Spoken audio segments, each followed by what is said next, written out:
Sino ako at ano nga ba ang layunin ng buhay ko?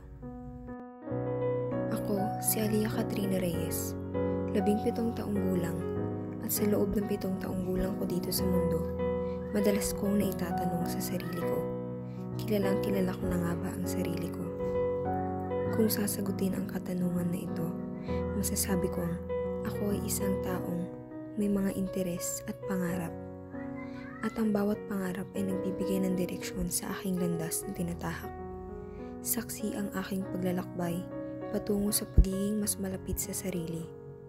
Hindi ko paganap na natutuklasan ang lahat, ngunit ang paglalakbay na ito ay nagbibigay inspirasyon sa akin upang masigit pang kilalanin ang sarili.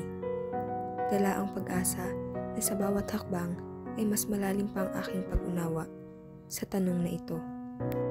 Ang layunin ng buhay ko ay maglingkod sa Diyos at sumunod sa Kanyang kalooban.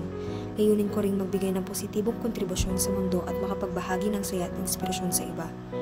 Gusto kong maabot ang aking mga pangarap, hindi lamang para sa sarili ko, kundi para rin sa mga taong nakapaligid sa akin.